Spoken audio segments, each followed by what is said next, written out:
Welcome in. I'm at a cool spot. I'm gonna reveal more of the history of this spot. It's called Mount Olympus, though. It used to be a statue overlooking the whole city. It's the geographic center of San Francisco. And I'm just on a walk and it's beautiful. There's no reason to be holed up inside right now. It's one of those Indian summer nights in the city. Anyway, from here, you used to be able to see across everything. Back in the day, they built the statue in like 1877. All that remains now is the base, and they also built a lot of houses and a lot of trees grew around here. Not a bad spot though to talk about the 49ers 53-man roster. Let's go up here. Let's let a few people filter in. Then what I'm gonna do is I'm gonna walk into or down into a neighborhood called Cole Valley. So this is the base of the old statue. I think that plaque says when it was built, I think it was like 1877. You walk over here, you got the sunset. And you also can see the Golden Gate Bridge from here. I'm gonna show you guys where I'm gonna walk to as we talk 49ers. So get your 49ers questions ready. Golden Gate Bridge is somewhere there. I just think I have to go down. I think the tree is blocking it. I'm going down here into that golden area to get some good dinner. We have a lot of cool videos up right now. Michael Lombardi expects Bosa to sign Monday or before that. Well, I'll tell you what, the 49ers from a financial perspective can probably use it because it's going to save them money on 2023. Which I think is one of the ironic parts of this. It's going to be a mega deal for Nick Bosa, but it's going to save the 49ers short-term money. That's because the cap hit's going to be spread out into future seasons. So 2024 is the sticking point here. 2023 is the area where the 49ers get cap relief. So, by the time the season starts, they need to get the relief for 2023 so they can fit under the cap with their practice squad and all those guys. So if you guys have a question, please, and don't be afraid don't spam the chat, but don't put the questions in multiple times. But I'm walking right now. As you can see, I just turned a corner. You can see Sutro Tower, that's Twin Peaks. So as I walk, I will answer some of these questions. Give you guys a nice little scenic walk of San Francisco. This is the way to do it.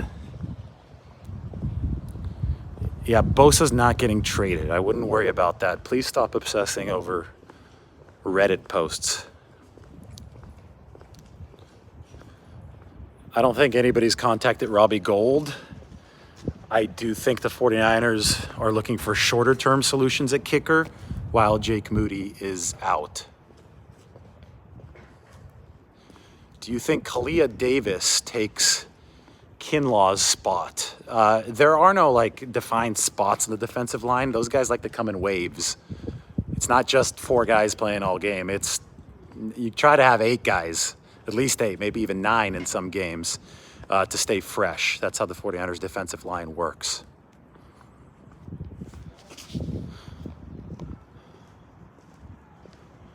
So this is San Francisco and these hilly areas in a nutshell. You have to try to find your way down.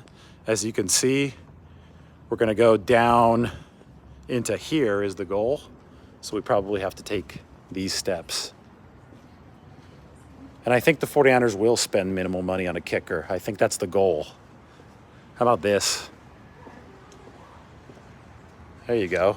This is the money shot right here, sunset.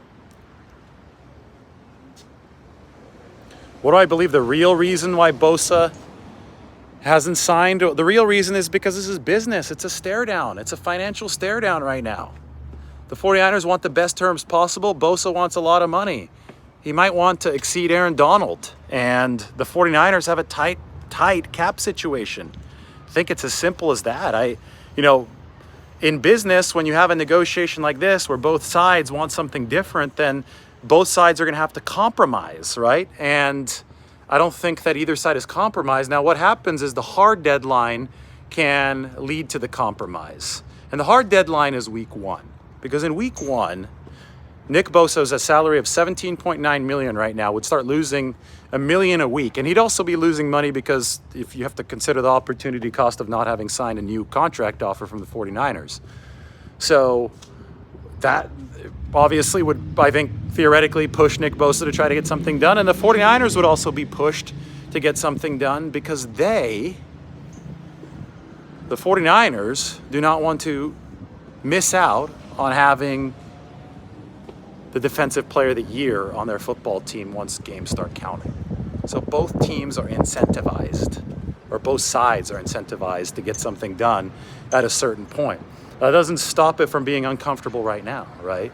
So it's all a business negotiation, and you have to realize that sometimes teams can be apart, and the two sides can be apart in their stances, and they've got to come together over time to find the optimal outcome. All right, we made it down here to a little busier street. I'm going to turn the corner here so it gets a little bit quieter. So give me just a second. If people can ask about something that's not Bosa, that would be great too. I mean, I don't know what else we can say about Nick Bosa right now. It's a stare down. It's a game of chicken. The two cars haven't crashed yet. They've got to swerve before September 10th. Otherwise, parties start getting hurt, right? But otherwise, the 49ers start missing out. Nick Bosa starts missing out on money. I think it's simple in that regard. So if you go up this way, you get up to Twin Peaks. That's 17th Street. The projected starting nickel against Pittsburgh, well, if it's a shifty receiver in the game, it's going to be Diomero Lenore. If it's a tight end or a big slot in 12 personnel, it's going to be Isaiah Oliver.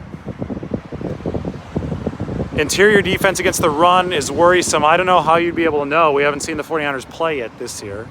So why don't we watch a game before we know? Javon Kinlaw's been doing fine against single teams. He's been getting moved off the ball a little bit in these double team situations. So somebody asked why he made the team. Well, that's why. If he's doing well against single teams, that's going to be much more predictive of Javon Kinlaw's potential success during the regular season, because he's not going to be facing a whole lot of double teams if he's on a line with Javon Hargrave, Nick Bosa. That's why it's important to get him signed as well. So that's your answer on Javon Kinlaw. He made the team because he's one of the 49ers' 9 best defensive linemen. Not a really high bar to clear this year. Joey Fisher is going to be back on the practice squad if he clears waivers.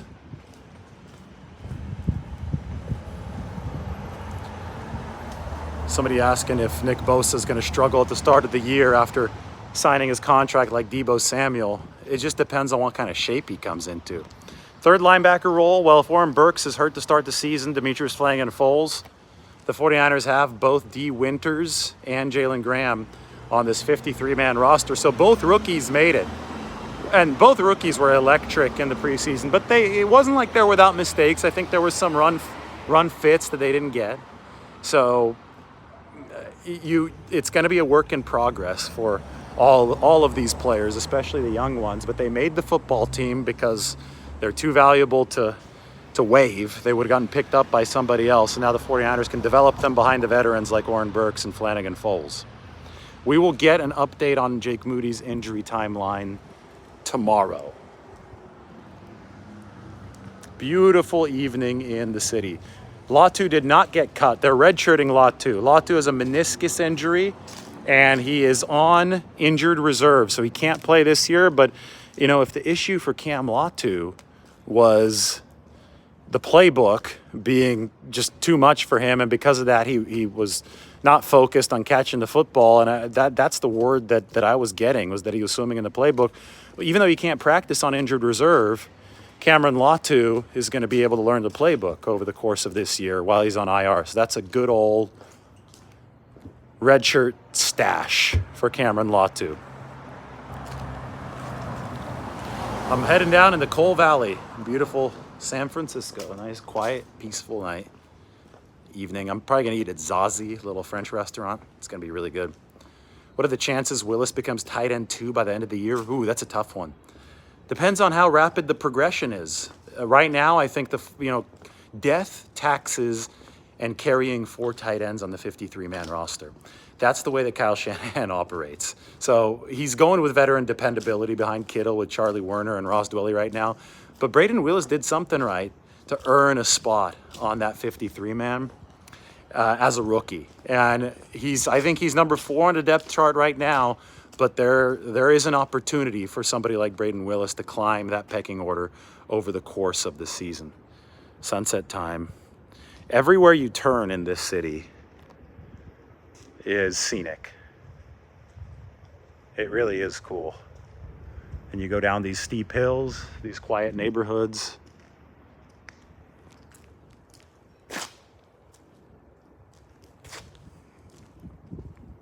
You can even walk down the middle of the road. I could see St. Ignatius Church over there. That's the University of San Francisco. Looks like they've got some scaffolding on it though. Yeah, so it's not as nice as it normally is. I don't know if Bell won the return man job.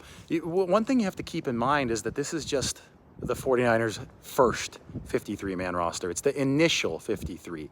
It's not the final 53. It's not the second 53. It's not the 31st 53. And there will be 31 53s this year. They're going to make so many tweaks to this roster as time goes by. So I don't know if they have their return man yet. I do know they've got 10 days before the season opener, so they still have time to shuffle things. I do know Trent Taylor got cut today. I'm not saying they're going to bring him back, but I just do know that I'm going to react to everything as it happens every day, knowing that nothing that they did today is final. Somebody's cousin, one of the commenters' cousins, got married in the church I just showed. Elijah Mitchell's healthy. He's back out there practice with the 49ers.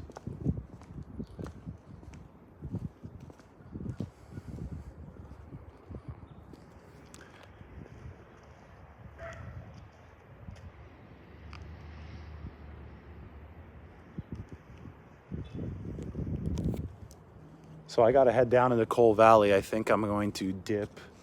We're going to go sunset direction. We're going to go here. Got to get down one of these blocks. Isn't it amazing? Not a single car has passed me ever since I got on this quiet walk down this neighborhood. Spectacular. My practice squad expectation, I don't have it in front of me, but I tweeted it out. So I'll talk about that when I'm by the screen. Somebody asked me about that. Yeah, but I'm not going to walk around with a gimbal when I'm walking around the city right here. I think you guys can understand. I do have one. I'm just not really keen on carrying it everywhere. I think this is watchable. The thing is, the iPhone stabilizes it if you're doing the normal shot, but it doesn't stabilize it if you're on live, unfortunately. We can't have everything.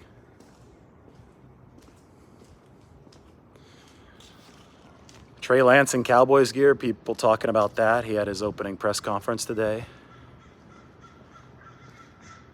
Somebody thinks that Drake Jackson's going to have a great year. I tend to agree.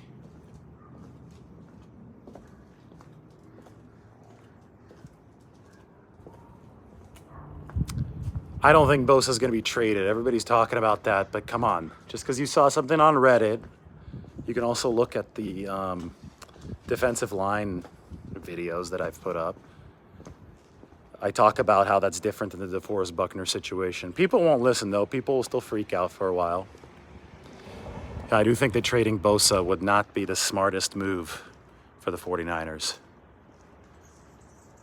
Brett Boyle thinks that Javon Kinlaw is going to have an awesome season. Nice thought.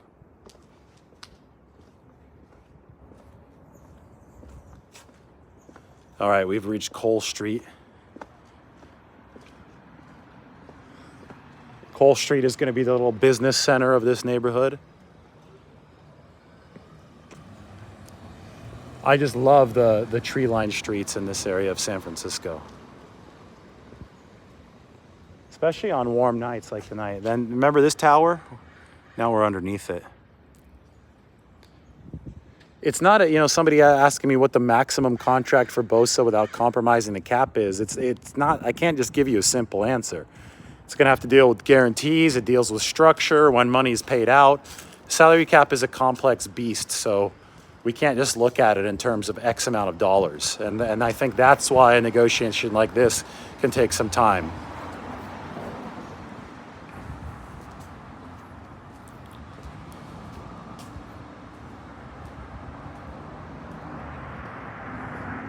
Clea Davis making the 53 is pretty cool. I mean, he was fighting back still from the ACL, had to take it a little bit easier in camp, but when he did play, he showed a lot of explosiveness for the... I don't think that my reception is as great down here, so I'm sorry if it's not. But I'm almost at food. I'm working my way down the street here in Coal Valley. Somebody in Fresno, I'm sure it's a lot warmer in Fresno than it is here right now. Uh-oh, car coming. Don't want to get run over. Gonna get out of the way, back on the sidewalk. You know, the bigger Bosa question is, will he play week 1? Is this gonna get done by week 1? Because the Steelers are gonna be tough. The 49ers could really use Nick Bosa before then. Perfect weather in Petaluma, that's good. Perfect in San Francisco. Look at some of this architecture in the city. Isn't it so cool? Every corner you got a unique house. Even that one right here is nice. 86 in Dinuba. Has summer broken? Is it the fall yet?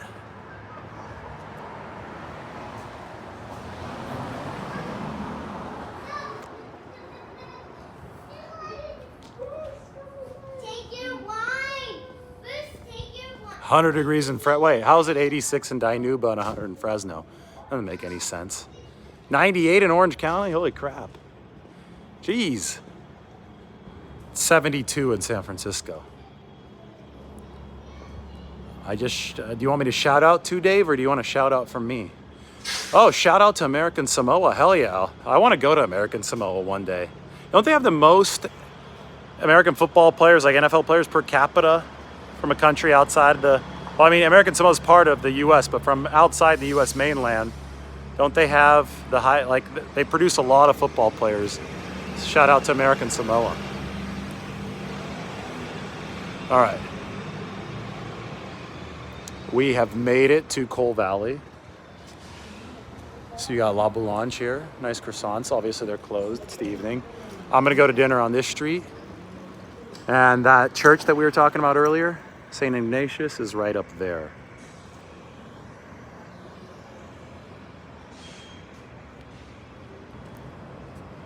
Luke's local grocery store. All good. All right, that's enough of a live from me. Maybe I do one more a little bit later on. I'm posting videos focusing on every single position group, by the way, for the 49ers. So one video after the other is coming out right now. I've already done 2 or 3. Go check those out. Subscribe to the channel, like the video, comment. Let me know where I should go next. I love doing these living, breathing videos around the city. Everybody take care.